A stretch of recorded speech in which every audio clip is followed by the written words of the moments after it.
Так, парк Шевченко. Такая вот уже засыпана пожухлой зеленью, но деревья, видите, прекрасный у нас зеленый парк, один из самых старых парков, кроме парка Глобы. И сегодня у меня речь про зону комфорта, стереотипы опять. Такая вот есть методика у коучей, не знаю, психологам, типа и бизнес-тренера, выйти из зоны комфорта. Сейчас объясню, как я это вижу. Мое личное мнение. Обычно это говорят люди, которые действительно живут в высоком комфорте.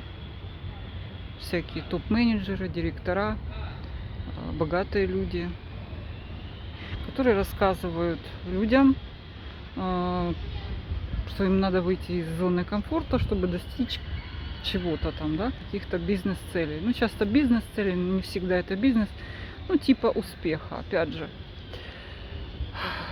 Комфорт вообще не имеет никакого отношения к этой ситуации, поскольку обычно это людям предлагается сделать что-то неприятное и грустное для них. То есть то, чего они не хотят, то, чему они сопротивляются, скорее выйти из некого автоматизма. Опять же, неизвестно, что будет на этом месте этого автоматизма. Ну, скажем так, работа за зарплату по кругу с утра до вечера. Им говорят: вот, открой фирму, открой бизнес. Никто не объясняет человеку, что как этот бизнес просчитывать, прогнозировать, откуда его вообще взять, и что будет, если ты выйдешь из этой зоны так называемого комфорта. На самом деле это автоматизм, а никакого комфорта там нет.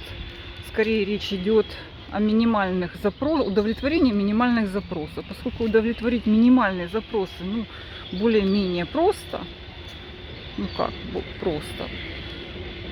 Просто в том смысле, что не надо думать, да, вот кто знает, сталкивался, говорят: иди работай. То есть люди думают, что если ты пошел куда-то поработал, то все проблемы решились. То есть что такое нанятая работа? Это огромный отъем времени, проезд на работу часто, большие затраты сил, и отдача совершенно никакая. Никакого комфорта тут нет. Большинство людей не могут купить за свои зарплаты. Нет топ. Все, кроме топ-менеджеров. Топ-менеджеры мы не берем. Вот они как раз любят рассказывать, что вы в комфорте, вам надо срочно оттуда выйти. Значит, то, в чем вы находитесь, не является вообще комфортом. Обычно подразумевается, что вы должны сделать что-то неприятное или работать побольше. И в обмен непонятно, что вы получите, поскольку у вас нет опыта прогнозирования. Чаще всего вас просто подталкивают к тому, чтобы вы работали больше или рискнули, неоправданно рискнули. Потому что вас не учат строить то, что за кругом так называемого комфорта. То есть комфорт заменяют слово автоматизм на минималках. Автоматизм на минималках заменяют словом комфорт, как будто у вас там есть комфорт. На самом деле у вас есть рутина. Как белка в колесе, вы делаете какое-то привычное вам действие бездумно и получаете какой-то минимум. Но это не комфорт. То, что вы получаете, это не комфорт. Это просто автоматизм, над которым не нужно думать и не нужно пролагать каких-то новых путей, идей. Таким образом вас обманывают на стадии формулировки, потому что действительно человек, который в комфорте, во-первых, нормальный человек не может стремиться выйти из комфорта. Он может действительно долго продержаться на том, что он хочет войти в этот комфорт. Наоборот, если ему дискомфортно, он ищет моментально, нормальный человек, да, как сделать, чтобы ему было комфортно. И вот, когда вам говорят, что выйдите из зоны комфорта, говорит о том, что у вас его нет, и вас толкают еще на более опасные действия. То есть вам не объясняют, вот вы все равно, что в каком-то тюрьме, да, в пустыне. Вышли, вот вы, и за этой тюрьмы песок, жара, отсутствие воды, еды. То есть, ну вышли вы и что? Если у вас нет конкретного работающего плана автомобиля, чтобы вам хватило там доехать до оазиса, как доехать, куда ехать, у вас должен быть план четкий. Иначе вы будете бродить по пустыне и что? Сгинете. Или наоборот, вернетесь в эту тюрьму, потому что там дают вам чуть-чуть покушать, да, и все. Гоняют, чем-то занимают вас. Что-то надо делать такое. А таким образом подменяют слово комфорт, да, ваше минимальное, имеется в виду ваше минимальное удовлетворение ваших минимальных запросов. А им комфорт, это значит, вот человек живет, ему некомфортно, там, не знаю, без яхты, да, или без квартиры, там, 300 метров. Вот некомфортно, да, и человек бежит и делает этот комфорт себе. И не стесняется, наоборот, да, и это больше и дольше человека может удержать в состоянии какого-то решимости, тот же самый пендель, тот же самый, но это долго, то, что позволяет человеку долго быть в строю, долго что-то придумать. То есть главное начать, да, но начать надо со стремления к позитиву, а не бездумный побег из тюрьмы в пустыню. Поэтому, когда вам говорят, что вы должны покинуть зону комфорта, то как раз все извращено. Вас выталкивают на какой-то риск, часто неоправданный. Да, и сейчас мне скажут, что вот, на самом деле имеется в виду душевный комфорт. На самом деле никакого душевного комфорта нет. Есть люди с разным уровнем тревожности, то есть есть люди, которым будут тревожиться по поводу всего. Что человек, который живет от зарплаты до зарплаты. Тревожность, что-то случилось, закрылись, что-то там случилось, не выплатили, да, какой будет спокойный сон. Вы думаете, что есть человек, у которого куча судов там в Лондонах на миллиарды, и они спокойно спят. То есть вот так вот. То есть тут речь не идет о реальном комфорте, речь идет о том, как вы воспринимаете все эти ситуации, насколько вы способны рисковать, ну и насколько вы способны минимизировать эти риски, какой у вас опыт жизни, то есть вы боец или нет. Поэтому, если вы не боец, и выход из зоны комфорта, это просто вас приведет к какому-то серьезной проблеме в жизни. А когда вы начнете строить планы и стремиться к комфорту, потихонечку, да, пусть выбирая по чуть-чуть время, то это уже другое. Это я называю, да, проложить маршрут. Это я называю построить работающую модель какую-то, кого-то подсмотреть, кто так живет, как это получается у человека. Даже если вам не очень это нравится. Ну, допустим, надо выйти на YouTube и показать свою внешность, допустим. Кто-то стесняется, внешность, кто-то молод, кто-то горяч, кто-то не столь красив, как хотелось бы, или стесняется своей какой-то речи или внешнего вида. Есть такое, да. Но это речь идет не о зоне комфорта, речь идет о выходе из автоматизма. Выйти на YouTube, показать свою внешность, что-то говорить, это больше, ну,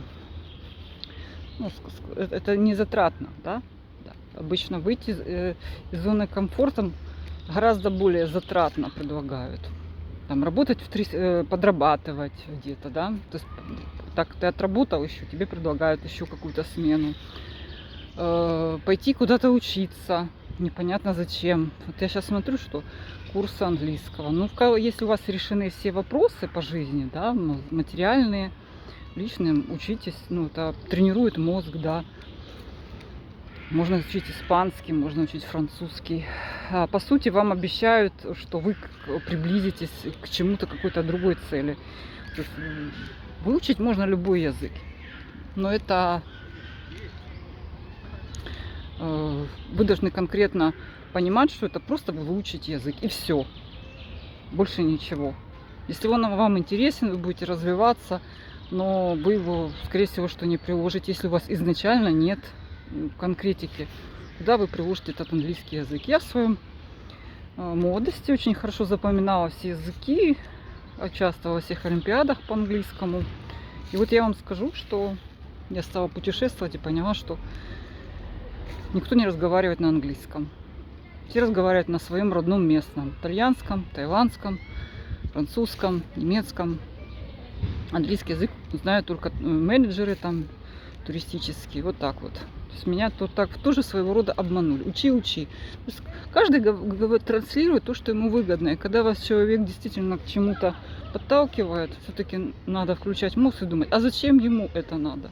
То есть я просто передаю вам свой опыт и объясняю, что это максимально доступно и понятно, чтобы вы начинали думать. Те, кто в переходе, кто уже не хочет жить автоматической жизнью и удовлетворять минимальные потребности. И топ-менеджеры, они уже все знают, просто они об этом вам никогда не скажут. Потому что им это невыгодно. Должны быть те, кто исполняет вот эти вот их идеи, да, верят в то, что нужно выйти из зоны комфорта. Таким образом людей привлекают на какую-то простую идею. То есть простота. Большинство людей не любят думать, и они верят в это. Я еще раз повторяю, на моем канале у меня нет идеи там миллионных просмотров, потому что большинство людей, я прекрасно понимаю, не воспримут мои идеи, но мне не нужны все. Я, наоборот, работаю для узкого круга людей, которые действительно в пути к своему успеху. Поэтому я вам объясняю, где не надо тратить силы и время, и о чем нужно думать. В первую очередь надо ставить цели. Тогда будет понятно вся ваша конкретные цели.